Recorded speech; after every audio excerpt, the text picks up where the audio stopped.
Okay, today we'll be making Swai Cajun sauce tacos. For our tortillas, we're going to go with a corn and whole wheat blend tortillas. We're going to use 4 of those. This is going to be a 2-serving to 3-serving dish. So we may be able to squeeze 5, possibly 6. We're going to use 8.5 ounces of Swai white fish. We're going to use about a half a cup of shredded green leaf lettuce, and I just bought my own green leaf lettuce and cut it up. We're also going to be using about 1/4 of a cup of Louisiana Fry. They make a seasoned cornmeal. They also make a Cajun type of tartar sauce that we're going to use instead of Baja tartar. We're also going to use a tablespoon of really finely diced onions, but not mixed. Let's see, a 1/4 cup of extra sharp cheddar cheese. And then for the cornmeal, I'm going to just use a seasoned cornmeal that we make up together around here that we like.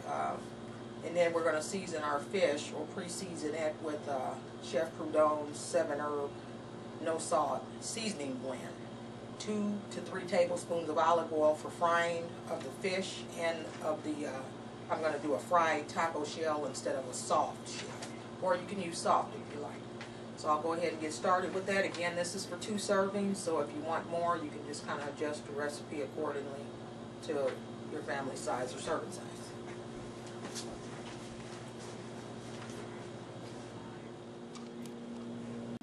Okay, first of all, while I'm showing you the ingredients, you may want to start preheating your cooking oil because this doesn't take very long to make. So we have our 1/4 cup of our Cajun tartar sauce, our tablespoon or so of yellow onions cut up, 1/4 cup of our sharp cheddar, we have a 1/4 cup to a 1/2 cup of leaf lettuce, and we have our seasoned cornmeal, and then our artisan corn whole wheat blend, corn tortillas, corn and flour tortilla blend. And then also here's our 8.5 ounces of our Swai. So we'll go ahead and get started with this. And I'm going to season this a little bit with Chef Prudhomme's 7-herb spice blend. And then I'm going to batter it up with this and then fry it. And then we'll be pretty much done. Just have to cut it up for the tacos. Okay, so I'm just going to add some of the Chef Prudhomme seasoning on here. Like I say, you can season this with whatever. May look like a lot to you on here, but this doesn't have any salt in it, so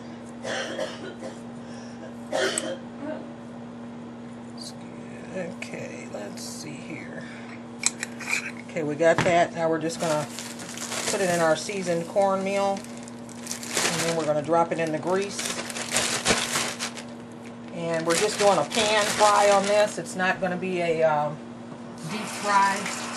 Keep that in mind. That's why I say 2 to 3 tablespoons of olive oil will be suffice. And go ahead and get over to the stove here. Okay, those of you that don't do a lot of frying, if you have a cooking thermometer, you want your grease to be at least about 340 to 375 degrees. This is 356, so that's good enough. I don't usually use that, but for those of you that don't do a lot of frying, that really don't know how hot the grease should be, or you can always just take some of the batter and flip it in there like that, and that's, you want it to do like that, or the water test where you can do that with water. Okay, so we're going to put our fish in there, and we have 2 of these half. This was a whole fillet, but I cut it in half. I'm just going to fry that. And then we're going to also fry our tortilla in this same grease to give it more of a fish taco instead of a fried plain flour tortilla taste. We'll go ahead and let that fry up and come back when that's done, and then we'll do our taco shell. Okay, we just flipped one piece of fish. Go ahead and flip the other one. Get a nice color into that seasoning in there. And like I said, you can use whatever kind of seasoning you want. I just use Chef Prudhomme's because it doesn't have any salt. It's one of the few other than Mrs. Dash. They may have some other gourmet type seasonings, but it doesn't have any salt. You have to be careful getting a seasoning that says no salt, because a lot of times it's just no added salt to the seasoning, but some of the other ingredients in it may always have salt included in it. But this one here has, let's see, what's in his seasoning? Bell pepper, spices, ground chilies, onion powder, and see a little bit of caramel coloring, palm oil, stevia extract. See, it doesn't say anything about salt. A lot of times in a no salt, it will still say some type of salt in there. No MSG is in there either, so pretty good seasoning. Tastes good too. Okay, it looks like we want them to be a little puffier like this. This one here should be just right. And that air will go out of there once we put it on the paper towel and I get the oil out of it. So don't be alarmed if you see that and think you're going to bite into it and get a blast of grease, because you're not. Okay. What we have here, I just kind of set up a little station here. Just going to cut my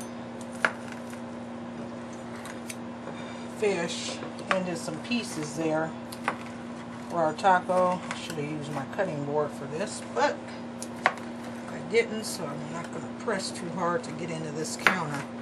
Now, another thing you can do to get your taco shells like this one here, still a little soft. I didn't want it crunchy like a boxed taco shell. You can take your taco shells, put them over, make sure your oven racks are clean when you do this. Put them over the oven rack, kind of straddle, and fold them down and turn your oven on very high. Spray them with oil, and they will shape up just like this, and they'll be very crispy. Actually, that's what I'm doing to my other ones now. Okay, so we'll go ahead and hook up our taco. And again, you can put whatever you want on this taco. Basically, I always like to go with putting the meat down in there first. I like a lot of meat. For those of you that know me, you know I'm a carnivore. I'm going to load this baby up with some fish. Kind of just like a regular taco. Lots of fish in there. Okay, and I'm going to top it off now with some cheese, so it can start melting down a little bit. I like lots of cheese too, but I'm going to use this much. Then I'll go with my onions. Now at this point, I'm going to spread some of the tartar on there, because I can still push and get that down in there a little bit. You can also put your tartar sauce on there first while the meat is not in there, and that works out pretty good too. Just kind of paint the taco shell, or frost the taco shell with tartar sauce per se. So I'll put that. I like a lot of sauce too. Okay, that's one reason why I don't use as much salt in a lot of my dishes, because I like sauces and I like dressings. Like with salad, I like quite a bit of dressing when I do eat salad. Okay, and then we're just going to top it off with lots of lettuce. Okay, a piece of onion there. You can see that's nice and full. We got our crispness going on. Got our fish pieces in there. The fish takes up about that much space in this taco. That's all fish down there. Okay, so we'll go ahead. I'm having applesauce with this today for lunch. So we'll go ahead and see what it's hitting for. Okay, well, the time has come. Showing you the finished product. Go ahead and see how it tastes. And again, I got a little thing of applesauce. One of my grandkids, Capri Sun water. Okay. Wanted some juice, but I didn't want all that sugar, so we always have those around for the grandkids, and I dip into them every now and then. Okay, I'm going to try this taco.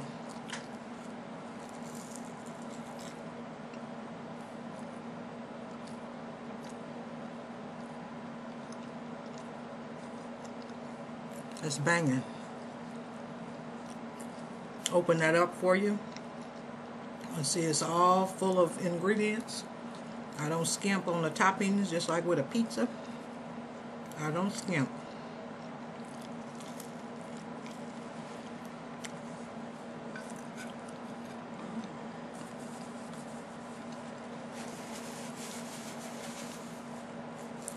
Very good. You don't have to fry these either if you don't want.